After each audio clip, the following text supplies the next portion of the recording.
Hi guys, I Aziz welcome you to CoedMaster, and in this video I am going to talk about how to map one stream to another stream. So without wasting any time, let's get started.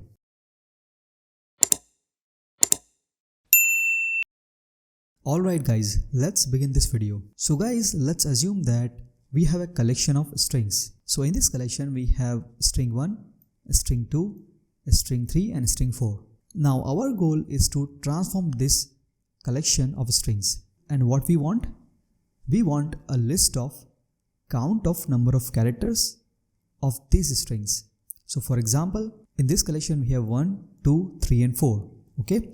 So as a result we want a list of number of characters of this string. So in this string we have 3 characters, in this string we have 3 characters, in this string we have 5 characters, and in this string we have 4 characters. Now how to solve this problem? So as this is a collection, we can use the legacy way to process this collection, like running a for loop to access all the elements of this collection and then transform all the string of this collection and then store it in a array list. This is how we used to write code before Stream API was introduced. But I don't think that this is the best way to solve this problem.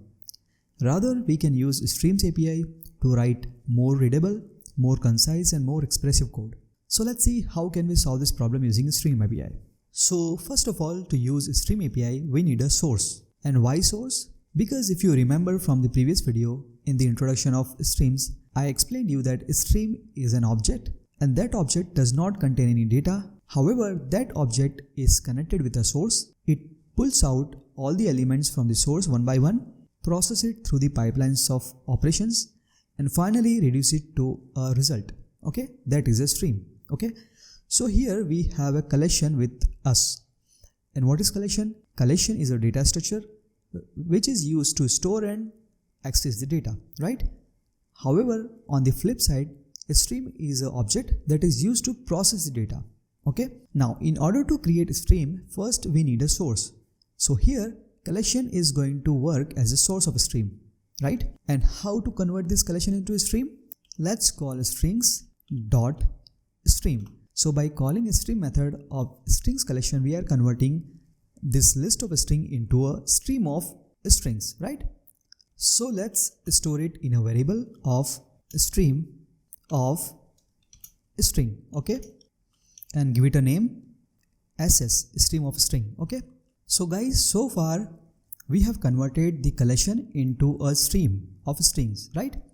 Now our next task is to convert all of these strings into a stream of integers, and that integer represents the number of character in this string. So how can we do that? It's simple. We have to use map method of the Stream API. Okay, so let's call dot and map. Okay, now this map method takes a function that returns a stream consists of the results of applying the given function. Okay, so this map method takes a function, so that function will be applied to all the string of the stream. So we have a stream of strings and then we are applying a function on all the string of the stream. Okay, now what this function does? This function takes a string as argument and then find the length of that string. Okay, so here we have a list of a string and then we are converting a stream of string and then we are converting a stream of integers. Why? Because s.length gives number of character present in this string as an integer, right? So we have to also change the return type also. So we have to also change the return type of this statement, right? So now we are not getting a stream of a string, rather we are getting a stream of integers. So let's convert it into a stream of integers. Okay, so as you can see that in this collection we have added two methods. One is a stream and one is map.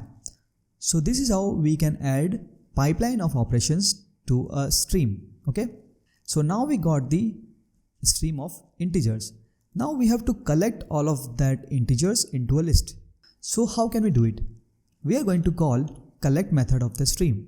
Let's call collect. Now what is the purpose of this collect method? The purpose of this collect method is to collect all the integers and then put it in a list. So in order to create a list, let's call collectors method collectors dot toList method. Okay, so now as you can see here that first we had string, then we had converted this stream into stream of a string, and then we have converted this stream of string into stream of integer, and then we are converting this stream of integer into a collection. Okay, so obviously we had to convert this return type from stream to list of integers, right?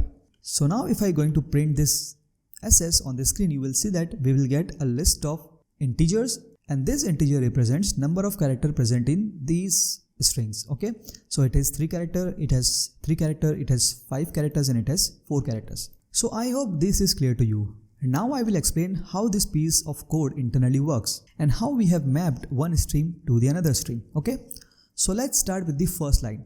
So here we have a collection of strings, correct? Now in order to process this collection of a string, first we have to convert this collection into a stream, because stream need a source.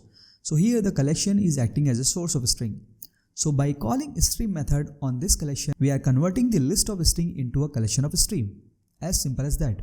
Okay, now we have a stream of string, okay, but we need a stream of integers. So we are converting the stream of a string with the stream of integers, and this is how we map one stream to the another stream. So this operation is called mapping of a stream, okay, because we had a stream of a string and we are mapping that stream of a string into a stream of integers. So this map method takes the stream of a string and then count the length of that string and give us a stream of integers. And then we are taking the stream of integers and calling collect method, we are collecting all the integers and pushing all the integers into a list.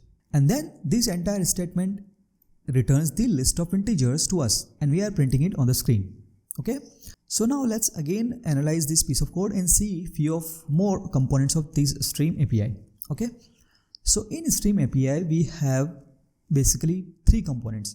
One is the source of a string, that is the list of strings, and the second one is the intermediate operations. So this operation is an intermediate operation, right? Because let's say if I comment this piece of code, okay, and if I again write list of a stream, and if I print SS on the screen, you will see that it's not going to print anything on the screen. It is simply printing the reference of the stream. This means that this map function is not processing the elements. And why is it so? Because this map is an intermediate operation. And by default, the streams are lazy in nature. This means that unless we add the termination operation, it's not going to process all the elements of this collection. So here, the collect method is a termination operation. Okay, this is an intermediate operation and this is a termination operation. So till this point of time, the stream is not going to process the elements of this list. As soon as we add termination operation to this stream, it's going to process all the elements and then give us a list of integer. Now the question over here is how this stream is going to process all the elements. Now let me show you how it's going to process all the elements one by one. So first of all, we are converting the list of a string into a list of a stream. Okay, till now it's not going to process any elements. Okay, now we are adding one more function in the pipeline of operations, and then we are adding collect method. So what it does, it's going to pull out one element from the source, that is 1. Okay, it's going to give this 1 to this map method. This map method finds the length of this one string and then it's going to collect that integer into a list. So in order to achieve these, the stream is going to use an internal loop, and that is going to be the internal iterator that is used by a stream internally. So we do not have to manage for loop by ourselves. It is all managed by stream itself internally. So it's going to run an internal iterator to iterate over all the elements of the collection. And then it's going to pull out one element from this collection, give it to map method. So this map method transform these strings to a length of character of this string and then give it to collection method to collect all the integers into a list. So it all started from the first point. So first point is converting the number of strings into a stream of a string.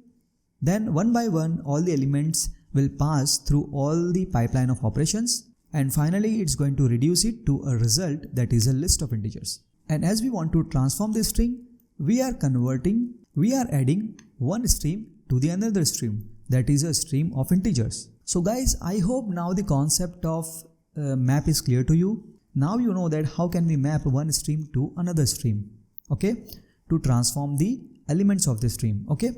And now you also know that what is the source of a stream, what is the intermediate operation of the stream, and what is the termination operation of the stream, and why stream is lazy in nature.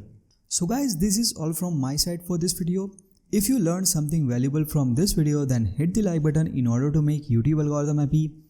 Please subscribe to this channel and don't forget to click the bell icon so my friend you never miss any upcoming videos. Thanks for watching. See you in the next one.